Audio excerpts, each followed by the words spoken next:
Yo, what is going on, you guys? It's your boy, King Sanders here. We are back with another day of sports betting. This is going to be for Wednesday, November 2nd slate of NBA action. Man, I'm super excited to dive into it. We have a full slate today. I believe it's like 8 or 9 games, something along those lines. We have a lot of games on. We have a lot of action, and I found some plays that I absolutely love. So let's go ahead and dive into it. But before we did, I did just want to go ahead and say we are still currently on the road to 8,000 subscribers. Now I know I made a little bit of a mistake. I think it was like 2 videos ago saying I was 250 away. We're actually 250 subs away from that 8,000 mark. So make sure that you guys do hit that like and subscribe button. We will be doing another giveaway once we end up hitting 8,000 subscribers, which is right around the corner. So make sure that you guys are subbed, just so you guys do have a chance to win. Next, I did just want to go ahead and give a quick shout out here to all of our members here on the channel. Thank you guys so much for everything that you guys do, and thank you guys so much for giving such a small channel such a big chance, as I always say. It truly does mean the absolute world to me, so much more than you guys will ever know.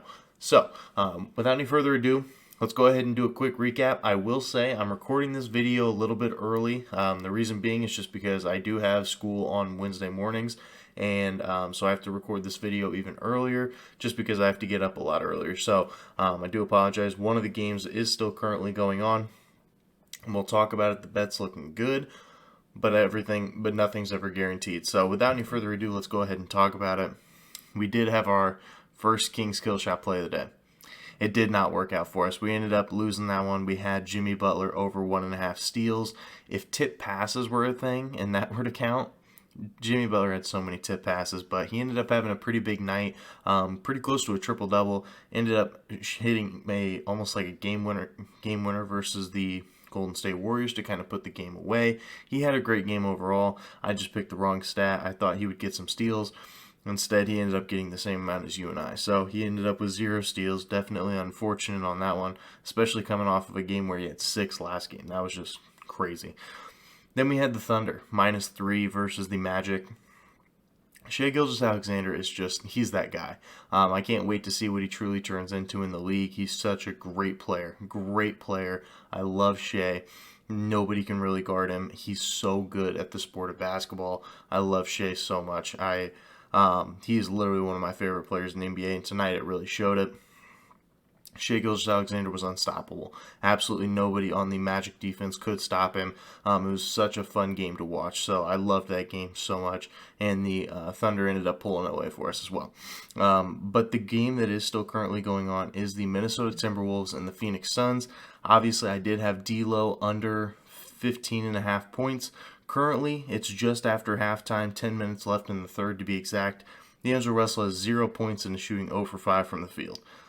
Now, it's looking good, but like I said, could he easily score 16 points in the second half? Yes, absolutely. So I'm not sure exactly how this one will pan out. I'll probably still put it in the overlay. I'll do the other edits first, and it should still be in the overlay. But without any further ado, let's go ahead and dive into today's plays. We have 4 plays, ones that I really, really like. One of them we will have to wait on a little bit of a line movement for it, and I'll kind of explain what I mean by that in just a minute. But without any further ado, let's go ahead and dive into our King's Kill Shot play of the day. We're going Al Horford, under 18.5 PRAs here versus Cleveland at -115 odds. This is a really good spot to target. I think this is a absolute smash spot. It's a spot that you need to be taking ASAP rather than later. Let's take a look at his PRA log recently. Over the course of the entire season, his PRA log has been 14, 18, 15, 15, and 12. He has not hit this over one time. It is starting to go down, and it's starting to go down at a pretty fast pace. Last game, he only saw 24 minutes. 24 minutes, and he only had 2 fouls in that game. So, it's not like he's really fouling out of these games. It's not like he's getting into foul trouble. Not like he's getting, stuff like that. He really is just losing minutes, and I think that this is a very tough spot. I think that he is going to continue to see those minutes go away, and Cleveland is one of the worst teams to go against, especially at the center position. Obviously, they have Jared Allen and Evan Mobley down there. It's definitely going to be tough for him. Cleveland allows the 7th fewest points per game to opposing centers, the 4th fewest rebounds per game to opposing centers, and 10th fewest assists per game to opposing centers. All of that is really good spot to be hammering an under like this. Also, Cleveland second best defensive efficiency in the NBA. Definitely a really great spot here. I think that Cleveland, one of the best defenses in basketball, and I don't expect that to change. Cleveland also 11th slowest pace in the NBA. In Boston, they've played a little bit faster this year, but Cleveland, I think, is really going to slow them down, make it a much more grit and grind type of game. And Horford has just not seen very many shot attempts so far this year. He has had no more than 7 shot attempts all year long. He just hasn't really been shooting it. And so if he doesn't end up getting like close to double digits in points, I just don't think that this overhits. And Horford, his usage rate on the year is 11.7%. That's his usage rate. So down than what it has been in the past. 11.7% usage rate ranks 357th in the entire NBA. Al Horford is not getting nearly as much usage as he has in the past. I think this is a really good spot to buy early, especially with Al Horford and the way that it's looking like his stats are just trending in the wrong direction. So I think this is a really good spot here to be taking the under for our second Kings Kill Shot play of the year. Al Horford under 18.5 PRAs versus Cleveland at -115 odds.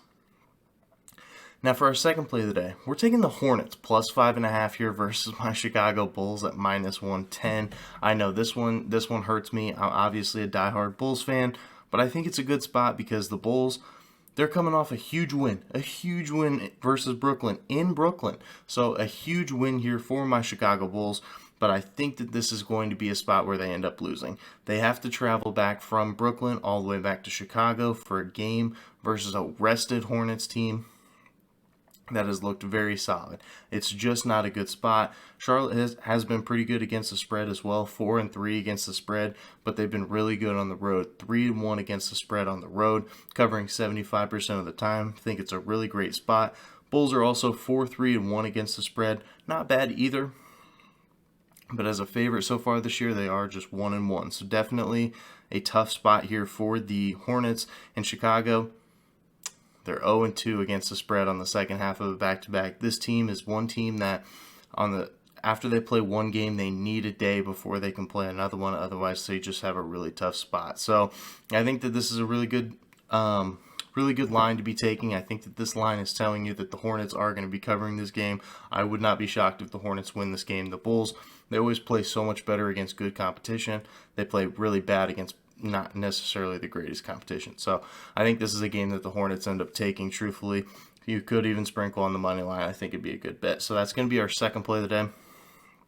Hornets plus 5.5 here versus the Bulls at -110. Now for our third play of the day, we're taking Cade Cunningham under 22.5 points here versus Milwaukee at -125 odds. This line, in my opinion, is telling you that he is going to struggle in this matchup. If you take a look at his game log this year, he started off the year, the first 4 games of the entire season, he went under in every single game. He had a really rough start to this year. He had a really rough start to get just time getting his feet under him. It's been a very tough start here for Mr. Cunningham. But then he really blossomed into a fantastic player over the last 4 games. He's gone way over in all 4 games. Besides for one, he finished right at 23, I believe. But he's gone over in his last 4 games. I think this line is telling you that he is going to struggle in this one. Milwaukee, they are 21st when it comes to pace in the entire NBA. Very slow pace. The over-under is only set to 224. They don't expect a whole lot of scoring in this game. And Milwaukee, they have the best defensive efficiency in the entire NBA. It's a pretty big spread too, so I think that there is blowout potential in this one. Cade Cunningham, we could see him out of the game very early in this one. So I really do like this for our third play of the day. Cade Cunningham under 22.5 points here versus Milwaukee at -125 odds. Now, this fourth play, we kind of have to wait for the line, and I'll talk about it. But for now, it's the Jazz and the Mavericks under. Whatever their under is, currently it's set at 221 at -110. And that's what I'm going to go ahead and track it at, under 221 at -110. But I think that you guys should personally wait for this one because Christian Wood is currently listed as questionable. If he ends up playing, this line is going to get bumped by at least 4 or 5 more points, I think, towards the like to the over. I think it's going to be bumped up to 224, 225, something in that range. And I think that's a much better spot to take it, especially if Christian Wood does play. But since it's currently at 221, I'll still take it. I'll be the one to take the L if it happens. But I really do like this one because the Mavs, they have been really good to the over. They're 5-1 to the over so far this year. But the Jazz, they kind of contradict that. They are 5-3 to the under. So it's kind of like those two cancel out each other. I think it's a good spot here for the under. A lot of people are going to be taking the Mavs, just hammering the over. But this line's pretty low for a reason. I think this is a little bit of an overcorrection. We've seen the line for the Mavericks games to be pretty low so far this year. It's been like 218 almost every single game, something along those lines. And I think they corrected it just a little bit too much. Utah is 8th when it comes to defensive efficiency, top 10 in the league. So despite Utah kind of being in shambles, to be honest, they have been a very good defensive team. Dallas, they are 14th in defensive efficiency. Both these teams are in the top half of the league when it comes to defensive efficiency. Definitely good spots to be targeting. Also, Utah, they do play fast. They're 4th fastest pace in the entire NBA.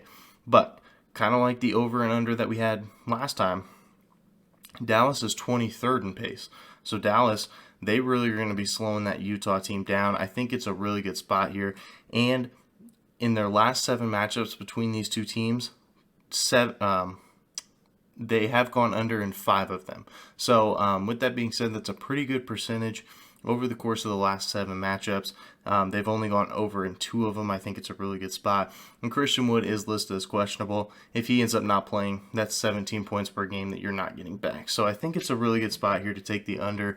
You might as well buy it while it's high for this Mavericks team. So I think it's a really good spot. So that is going to be our 4th and final play of the day. I would wait until it gets to 224 or 225 if Christian Wood plays, but that is going to be our final play of the day. Jazz and the Mavericks under 221 at -110 odds. So that is going to do it for today's video. If you guys did enjoy, make sure you guys do like, comment, subscribe, turn on that notification bell so you guys know whenever I post. Like I said, we are still currently on the road to 8,000 subscribers, so make sure that you guys do sub if you guys are new. But that's going to do it for me. This is King Center signing out. Peace.